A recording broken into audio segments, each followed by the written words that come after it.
नमस्कार, आप देख रहे हैं हल्ला बोल टीवी। मैं हूं अंकित आपके साथ। इधर अमित शाह बिहार आए हुए हैं और उधर आरके सिंह बीजेपी को चौंकाने वाले हैं। क्या है पूरा मामला, इसको जानने के लिए हमारे साथ हैं हल्ला बोल टीवी के संपादक दीपक शर्मा। देखिए, अमित शाह आज बेतिया गए थे। बेतिया में कार्यकर्ताओं के साथ बैठक की। पटना पहुंचे हैं। पटना में भारतीय जनता पार्टी के वरिष्ठ नेताओं के साथ भारतीय जनता पार्टी के कार्यालय में बैठक उनकी चल रही है। आज रात पटना में ही रुकेंगे, कल समस्तीपुर में जाएंगे और फिर अररिया भी जाने का उनका कार्यक्रम है। अब सवाल उठता है कि अमित शाह क्यों आए और अमित शाह क्या कर रहे हैं और इस बीच आरके सिंह क्या कर रहे हैं। आरके सिंह पूर्व केंद्रीय मंत्री हैं, बड़े नेता हैं। तो अमित शाह अपने कार्यकर्ताओं को, अपने नेताओं को, अपने बीजेपी के पदाधिकारियों को जीत का मंत्र देने आए हैं। कई सारी लगता है कि अमित शाह आते हैं और अमित शाह चले जाते हैं। दरअसल वैसा होता नहीं है। जब अमित शाह आते हैं तो कई सारी चीजें करके जाते हैं जो कि दिखती नहीं है, जो चीजें आती नहीं है। तो ऐसे में आज अमित शाह का आना रणनीति पर काम करने का पूरा उनका मकसद है। भारतीय जनता पार्टी की रणनीति क्या होगी, एनडीए की रणनीति क्या होगी, आपस में समन्वय क्या होगा, भारतीय जनता पार्टी के टिकट पर भी भारतीय जनता पार्टी जिनको टिकट देगी, जिनको चुनाव मैदान में उतारेगी, उन पर भी चर्चा होगी, उनके लिस्ट पर भी चर्चा होगी। और जिन पर सहमति, देखिए अभी दिक्कत क्या है कि गठबंधन में सीटों पर औपचारिक सहमति नहीं बनी है। एक फॉर्मूला बना है लेकिन औपचारिक ऐलान नहीं हुआ है, तो प्रत्याशियों का ऐलान नहीं किया जा सकता है। लेकिन अब दिन महज 50 दिन बचे हैं मैक्सिमम। तो ऐसे में जिन प्रत्याशियों पर एकदम मन बन गया है कि हाँ अब इनको चुनाव लड़ाना है, उनका नाम औपचारिक रूप से तो ऐलान नहीं किया जाएगा, लेकिन आज रात अमित शाह उन प्रत्याशियों को ग्रीन सिग्नल दे देंगे कि आप तैयारी कीजिए, आप अपने अपने क्षेत्रों में तैयारी कीजिए। आप इस चक्कर में मत रहिए कि टिकट मिलेगा या टिकट कट जाएगा, आपको टिकट मिलेगा। और ऐसे प्रत्याशियों की संख्या अच्छी खासी है जिन्हें आज रात ग्रीन सिग्नल मिलने जा रहा है। आज रात जिन्हें अमित शाह जिनकी पीठ ठोकने जा रहे हैं और जिन्हें कहने जा रहे हैं कि आप तैयारी कीजिए।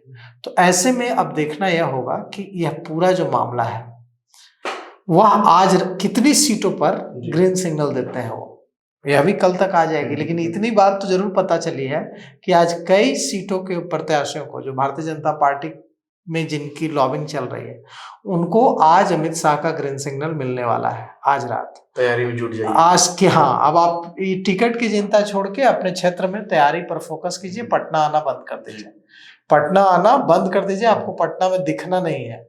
अगर आप पटना में दिख गए तो टिकट कट जाएगा। आप अपने क्षेत्र में रहिए, आपका टिकट फाइनल है। ऐसी बात कई नेताओं को आज कहने वाले हैं अमित शाह आज रात, इसीलिए आज रात स्टे है उनका पटना में। अब दूसरी बात, आपके उस सवाल पर आते हैं जो आपने रखा है कि आरके सिंह चौंकाने वाले हैं। आरके सिंह चौंकाने वाले हैं, आरके सिंह चौंका भी रहे हैं।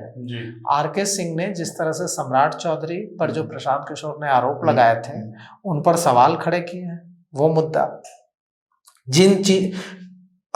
अशोक चौधरी पर जो सवाल प्रशांत किशोर ने खड़े किए थे, उन मुद्दों को उठाया है और कहा है कि बताना चाहिए सामने आकर। अभी देखिए कई सारी चीजें इसमें हो रही हैं। अभी जहानाबाद गए हैं आज अशोक चौधरी, और वहां उन्होंने जहानाबाद में कहा है कि अगर प्रशांत किशोर को लगता है कि मैंने गलत तरीके से संपत्ति अर्जित की है तो मेरे खिलाफ कोर्ट जाए, मैं कोर्ट में उनका सामना करूंगा, लेकिन मैं मीडिया ट्रायल का सामना नहीं करूंगा। अब सोचिए कि प्रशांत किशोर ने अशोक चौधरी पर इतने बड़े आरोप लगाए, इसके बाद तो इनको कोर्ट जाना चाहिए ना इनके खिलाफ। इसके बाद तो मंत्री अशोक चौधरी को कोर्ट जाना चाहिए। तो मंत्री अशोक चौधरी प्रशांत किशोर को ही कोर्ट भेज रहे हैं। वो कह रहे हैं कि अगर मैंने गलत तरीके से संपत्ति अर्जित की है तो शपथ पत्र के माध्यम से प्रशांत किशोर कोर्ट चले जाएं और मेरे खिलाफ केस कर दें। आप केस कीजिएगा ना प्रशांत किशोर पर, क्योंकि आप पर प्रशांत किशोर ने 200 करोड़ रुपए की फर्जी तरीके से जमीन खरीदने, बेटी के लिए जमीन खरीदने के पहले जो अपने पीए योगेश दत्त के नाम पर जमीन खरीद के फिर उसका ट्रांसफर कराने जैसे संगीन आरोप लगाया। तो आप उनके खिलाफ जाएंगे ना, जो नीरज कुमार कह रहे हैं कि उनको जाना चाहिए कोर्ट, उनको सबूत रखने चाहिए। तो जो अब यह मामला आरके सिंह ही नहीं, आरके सिंह बिहार के पूर्व डीजीपी अभयानंद ने मुझसे खास बातचीत में कहा, कई नेताओं, नीरज कुमार ने मुझसे खास बातचीत में कहा कि नहीं, नीतीश कुमार की साख पर नहीं बट्टा लगना चाहिए। उन्होंने पूरी जिंदगी ईमानदारी की जो एक मिसाल है व्यक्तिगत ईमानदारी पर कोई सवाल नहीं उठाता है नीतीश कुमार। प्रशांत किशोर भी नहीं उठाता है। प्रशांत किशोर भी जब बोलना शुरू करते हैं तो यहीं से शुरू करते हैं कि नीतीश कुमार व्यक्तिगत रूप से ईमानदार हैं और उनकी व्यक्तिगत ईमानदारी पर कोई सवाल नहीं है, लेकिन उनके कैबिनेट के फला मंत्री ऐसा कर रहा है। तो नीतीश कुमार की साख पर बट्टा न लगे, इस बारे में नीरज कुमार प्रवक्ता चिंतित हैं, उपेंद्र कुशवाहा भी चिंतित हैं, आरके सिंह भी चिंतित हैं। आरके सिंह ने भी इस पर चिंता जताई है। अब सवाल उठता है कि यह सिर्फ आरके सिंह सिर्फ चिंता जता रहे हैं या उनका कोई पॉलिटिकल एम्बिशन है, कुछ और वो चौंकाने वाला फैसला लेने जा रहा है। तो अभी मेरी बात हो रही थी थोड़ी देर, क्या बोल रहे हैं कुछ आप? हाँ, जनसुराज के एक वरिष्ठ नेता आपसे बातचीत के दौरान उन्होंने ऑफर किया है आरके सिंह को, आप जनसुराज में आइए, आपका स्वागत है। हाँ, अब थोड़ी देर पहले, कुछ घंटे पहले जनसुराज के वरिष्ठ नेता और पूर्व एमएलसी प्रोफेसर रामबली सिंह ने खास बातचीत में मेरे साथ यह कहा कि जनसुराज आरके सिंह को निमंत्रण देता है कि आप जनसुराज में शामिल हो और हम लोग जिन सवालों को भ्रष्टाचार के खिलाफ लड़ रहे हैं उन सवालों के खिलाफ हमें मजबूत करें। तो सीधा सीधा हमारे शो पर प्रोफेसर रामबली सिंह ने जनसुराज की ओर से प्रोफेसर आरके सिंह, जो केंद्र में मंत्री रहे हैं, बहुत सीनियर ब्यूरोक्रेट हैं, उनको दे दिया है निमंत्रण कि आप जनसुराज में आइए। तो क्या आरके सिंह जनसुराज में आ सकते हैं?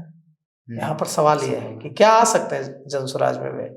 यहाँ पर दूसरा बड़ा सवाल ये है कि क्या वे अपनी नई पार्टी बना सकते हैं? दो चीजें हो सकती हैं, इसकी भी चर्चा है। या तो वे जनसुराज में आएंगे जैसा उन्हें निमंत्रण दिया गया है, या वे अपनी नई पार्टी बनाएंगे। दोनों ही स्थितियों में घाटा किसका होगा? दोनों ही स्थितियों में घाटा होगा बीजेपी का घाटा होगा एनडीए का। वो एनडीए और बीजेपी का ही वोट तो काटेंगे। उन्होंने खुलेआम यह बात भी कही है, एकदम सार्वजनिक रूप से कही है कि क्षत्रिय समाज की उपेक्षा का आरोप लगाया है भारतीय जनता पार्टी पर। अब इतने आरोप लगा दिए हैं आरके सिंह ने एक साथ, मतलब कितने मर्माहत होंगे वे, कितने आहत होंगे। तो 50 दिनों का वक्त है, 45 दिनों का वक्त है। अब ये जो वक्त है इसमें कोई बड़ा फैसला अगर उन्हें लेना है तो जल्द ही लेंगे। अगर जनसुराज में आना है तो जनसुराज में आएंगे, अपनी पार्टी गठित करनी है तो अपनी पार्टी गठित करेंगे। लेकिन अमित शाह तक भी यह बात पहुंची गई है कि जो उनके बयान है और जो उनका भारतीय जनता पार्टी को लेकर जो उनका स्टैंड है उसे लेकर, अब देखिए अमित शाह आए हैं, क्या कुछ होता है।